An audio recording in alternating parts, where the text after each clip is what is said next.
Good morning guys, cycle blog সবাইকে welcome. আমি সকাল সকালে কি করছি এটা দেখাচ্ছি। যে আমি সকালবেলা ভাত বসিয়ে দিয়েছিলাম, রান্না হয়ে গেছে। আর এখানে ডিম রান্না করেছে আজকে। अरे मुझे चक्कर आने लग गया अब। ডিমও রান্না কমপ্লিট। আর এখন তাড়াতাড়ি করে তাড়াহুড়ো করে রেডি করে কমপ্লিট করে আমি বেরিয়ে যাই কাজের সাইডে। ফাইনালি আমি চলে এসেছি অনেকক্ষণ আগে সাইডে চাটা খেয়ে। আর ফাইনালি আমি কালকে মাল কেটে রেখেছিলাম। আর এই বক্স এসে এই যে ফার্স্ট স্টার্টিং এই বক্সটা ঠুকলাম।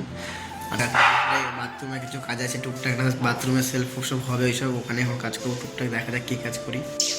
আমাদের পার্টি এসেছিলো, পার্টি এমন একটা কথা বললো সেটা থেকে চমকে গেলাম। এই যে এই দুটো দেখছো, এই দুটো মিলে ফুল পেমেন্টটা হচ্ছে 49,000 টাকা, ঠিক আছে। আর এই যে এইগুলো, এই যেগুলো এস ব্যান্ড বলে, কিন্তু এস ব্যান্ড এগুলো অন্য কোয়ালিটি এস ব্যান্ড, ঠিক আছে। এগুলো এক একটা পিস 6,000 টাকা নিচে, মানে এইটা মানে 60 টাকা স্কোয়ার ফুট। শুধু এইগুলোই এনেছে 48,000 টাকা দিয়ে। এই শুধু এই কটা, মানে এই যে এখানে 2-3 বান্ডিল আছে, 4-5 বান্ডিল আছে, মানে অনেকগুলোই আছে এখানে। এগুলো এনেছে 48,000 টাকা দিয়ে এনেছে। কি বলবো, ওগুলো বলে এত খুঁজে তারপরে পেয়েছে। পার্টি যাওয়া বললো এখন এসে, যেটা শুনলাম আর কি, যে এত বড় বড় মালগুলো যার দাম তার থেকে বেশি দাম ওইগুলো। ফাইনালি আমি বেরিয়ে গেছি চা খেতে। এই ক্যামেরা কি ধুলো। ফাইনালি আমি বেরিয়ে গেছি চা খেতে। আর মিস্ত্রিকে কখন তো বলছে আসতে, মিস্ত্রি আসছে না, কাজ করেই যাচ্ছে। ফার্স্টে আমাকেই বলো চা খাওয়ার কত, চা খেয়ে আসছি।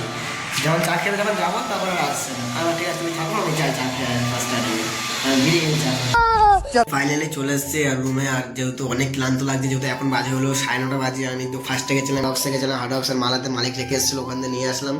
সবজির দোকানে গেছিলাম, সবজি যা আলু আনি নিই, টমেটো আর কিছু নিয়ে আসছি, বেগুন আর কিছু নিয়ে আসিনি। আর যেহেতু মেন বিষয় কি বলবো, আর প্রচুর ক্লান্ত লাগছে। এখন থালা বাসন ধরে বাকি আছে, এই যে এতগুলো থালা বাসন শুধু সব বাকি, মানে কত কিছু বাকি, এগুলো সব ধুতে হবে। টিফিন কারে থালা বাসন সব আর ধুয়ে তারপরে যা হবে দেখা যাবে। তারপর রান্না করবো, আবার খেয়ে আবার শুতে হবে, সকালে উঠতে হবে, ব্যাপার আছে অনেক কিছু।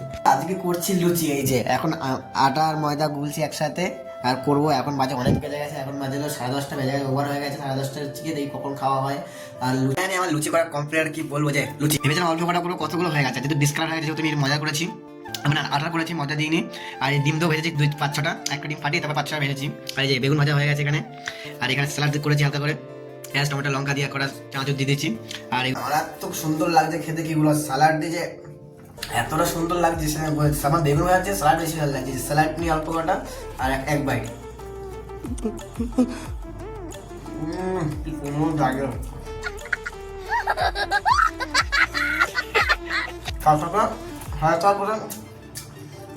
বেগুন ভাজা ওয়াও, খুব সুন্দর লাগছে। আপনার বাড়িতে ট্রাই করে দেখতে পারেন, চেষ্টা করবেন। আর বানানির খুব সুন্দর লাগছে খেতে, কিছু বলার মতো নেই। আমাদের অনেকগুলো আছে, আমি এত খাবো না, খেতে পারবো না, দেখা যাক কতটা খাওয়া যায়। এই যে বাই। আর আজকের ব্লগটা এখানে শেষ হবে। Good night, by.